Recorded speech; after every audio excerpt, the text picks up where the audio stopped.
Assalamualaikum warahmatullahi wabarakatuh. Perkenalkan, nama saya Nurul Fitri Amadiyah dengan NIM 192104001 dari kelas S101 angkatan 2019.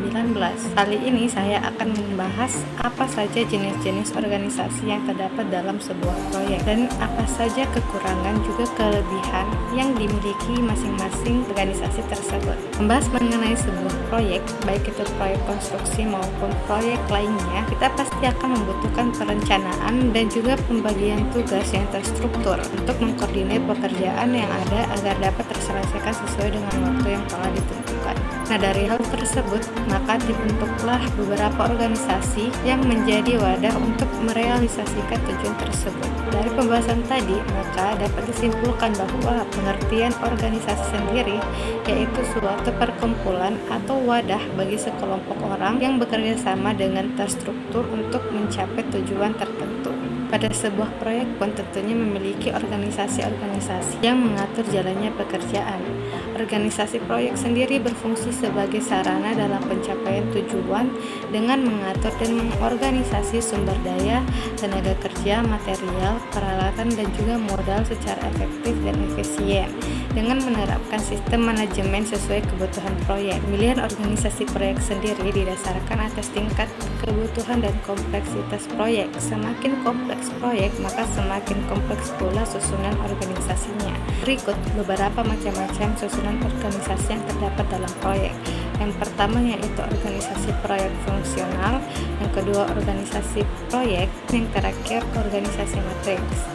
Organisasi fungsional sendiri merupakan struktur organisasi yang dikelompokkan menurut fungsinya, memiliki struktur dengan konsep otoritas dan hierarki vertikal. Organisasi fungsional sendiri merupakan organisasi klasik yang setiap staf atau tenaga kerjanya memiliki satu atasan.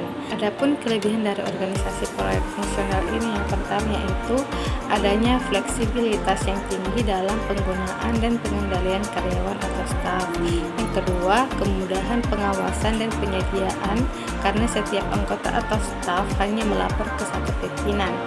Dan kelebihan lainnya yaitu staf memiliki kesempatan untuk meningkatkan keterampilan karena konsentrasi staf yang terpusat pada bidang keahliannya. Kekurangannya sendiri yaitu klien tidak menjadi perhatian utama dari aktivitas yang dilakukan oleh orang yang terlibat dalam proyek. Divisi fungsional cenderung berorientasi pada aktivitas yang sesuai dengan fungsinya. Adanya kecenderungan mengutamakan kinerja dan keluaran hanya pada masing-masing bidang, sehingga mengurangi perhatian terhadap sasaran atau tujuan proyek secara keseluruhan. Selain itu, tidak ada individu yang diberi tanggung jawab penuh untuk mengurus proyek. Yang kedua yaitu organisasi proyek. Struktur organisasi proyek jenis ini merupakan bagian tersendiri dari organisasi fungsional perusahaan, di mana manajer mempunyai otoritas penuh terhadap proyek. Adapun kelebihan dari organisasi proyek ini yaitu manajer proyek mempunyai wewenang penuh untuk mengelola proyek. Dan yang kedua, semua anggota tim proyek bertanggung jawab kepada manajer proyek sehingga adanya kesatuan komando karena bertanggung jawab kepada satu atasan. Kelebihan lainnya yaitu rantai komunikasi menjadi pendek, yaitu manajer proyek dengan eksekutif secara langsung sehingga pembuatan keputusan cepat karena kewenangan terpusat pada manajer proyek. Kekurangannya sendiri yaitu yang pertama, bisa terjadi duplikasi usaha dan fasilitas jika terjadi banyak proyek. Yang kedua, struktur ini sendiri menambah biaya yang cukup mahal untuk organisasi induk. Kekurangan lainnya yaitu ketidakkonsistenan prosedur sering terjadi. Dan organisasi yang terakhir yaitu organisasi proyek matriks. Struktur organisasi proyek ini merupakan gabungan dari organisasi proyek murni dan fungsional, memanfaatkan ahli dari berbagai disiplin ilmu yang terlibat dalam organisasi fungsional sebagai bagian dari proyek. Adapun kelebihan dari organisasi matriks ini yang pertama yaitu konsistensi terhadap kebijaksanaan atau prosedur dari perusahaan induk terjaga.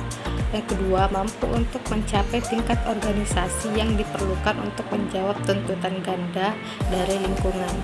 Dan kelebihan lainnya yaitu proyek mendapatkan perhatian secukupnya, lebih mudah untuk mendapatkan orang potensial dari setiap fungsinya. Adapun kekurangannya yaitu menghabiskan banyak waktu untuk koordinasi. Kedua, adanya wewenang ganda menyebabkan munculnya kebingungan. Dan kekurangan lainnya, manajemen matriks, terdapat kekuatan yang seimbang antara manajer fungsional dan manajer proyek, sehingga bila terjadi keraguan, keduanya mesti mendapatkan beban, sehingga pekerjaan proyek bisa saja terbengkalai. Selain organisasi proyek, ada pun beberapa jenis organisasi yang terdapat dalam proyek konstruksi.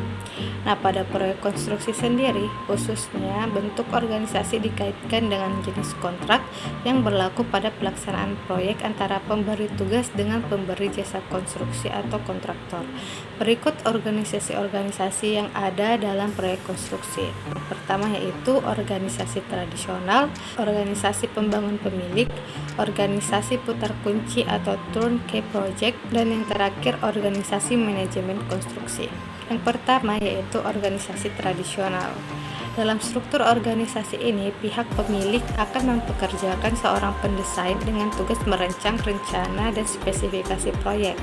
Tugas pemilik selanjutnya adalah memonitor dan mengawasi implementasi proyek.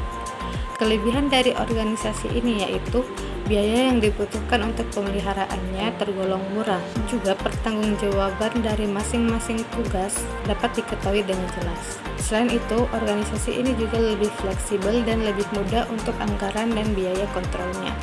Kekurangannya sendiri, yang pertama yaitu ketergantungan pada satu orang sehingga sulit untuk berkembang dan tidak memadai ketika organisasi ingin berkembang. Kedua yaitu organisasi pembangun pemilik atau biasa dikenal dengan sebutan swakelola. Bentuk organisasi ini merupakan turunan dari organisasi tradisional, di mana pemilik bekerja dengan kemampuan sendiri, baik di bidang perencanaan atau desain maupun pelaksanaan konstruksinya. Adapun kelebihan dari organisasi ini, yang pertama yaitu dalam pelaksanaan proyek pengeluaran biaya lebih transparan. Yang kedua, owner dapat mengontrol langsung progres proyek dan pengeluaran langsung ke tim swakelola. Adapun kekurangannya yaitu owner akan disibukkan dengan proses pelaksanaan proyek seperti pembayaran ke supplier atau vendor-vendor material. Dan yang kedua yaitu tim organisasi ini harus terdiri dari orang-orang yang mempunyai kemampuan untuk multitasking. Organisasi yang ketiga yaitu organisasi proyek putar kunci atau turnkey project. Pada organisasi ini, kegiatan perencanaan, perancangan, dan pelaksanaan pembangunan proyek dilakukan oleh satu perusahaan. Adapun kelebihan dan kekurangannya itu keterlibatan owner di dalam proyek lebih sedikit karena semua kegiatan ditanggung oleh kontraktor. Dan yang kedua, hanya membutuhkan satu kontrak saja karena kontraktor mencakup hampir semua aspek yang dibutuhkan untuk melaksanakan proyek. Kekurangannya sendiri, hasil yang diinginkan owner mungkin tidak akan maksimal dikarenakan keterlibatan owner sedikit di dalam proyek. Dan yang kedua, biaya yang dibutuhkan tinggi jika dibandingkan dengan organisasi tradisional. Dan organisasi yang terakhir yaitu organisasi manajemen konstruksi. Organisasi ini merupakan bentuk organisasi yang mempersatukan tiga unsur dalam pembangunan suatu proyek, yaitu pemilik, konsultan, dan manajer konstruksi dalam suatu hubungan yang tidak saling bertentangan. Adapun kelebihan dan kekurangannya yaitu bekerja sama dengan pemilik dan perencana sejak awal desain sampai pada penyelesaian konstruksi. Kedua, komunikasi dapat berlangsung dengan baik dan tugas-tugas di dalam organisasi jelas dan tertata dengan baik. Adapun kekurangannya yaitu adanya pengeluaran biaya ganda untuk kontraktor utama dan pajak subkontraktor. Dan yang kedua, keberadaan tugas manajer konstruksi dan kontraktor utama dapat saling tumpang tindih. Baik, demikian pembahasan saya mengenai jenis-jenis organisasi dalam proyek, khususnya proyek konstruksi. Kurang dan lebihnya mohon dimaafkan. Wabillahi taufiq wal hidayah. Wassalamualaikum warahmatullahi wabarakatuh.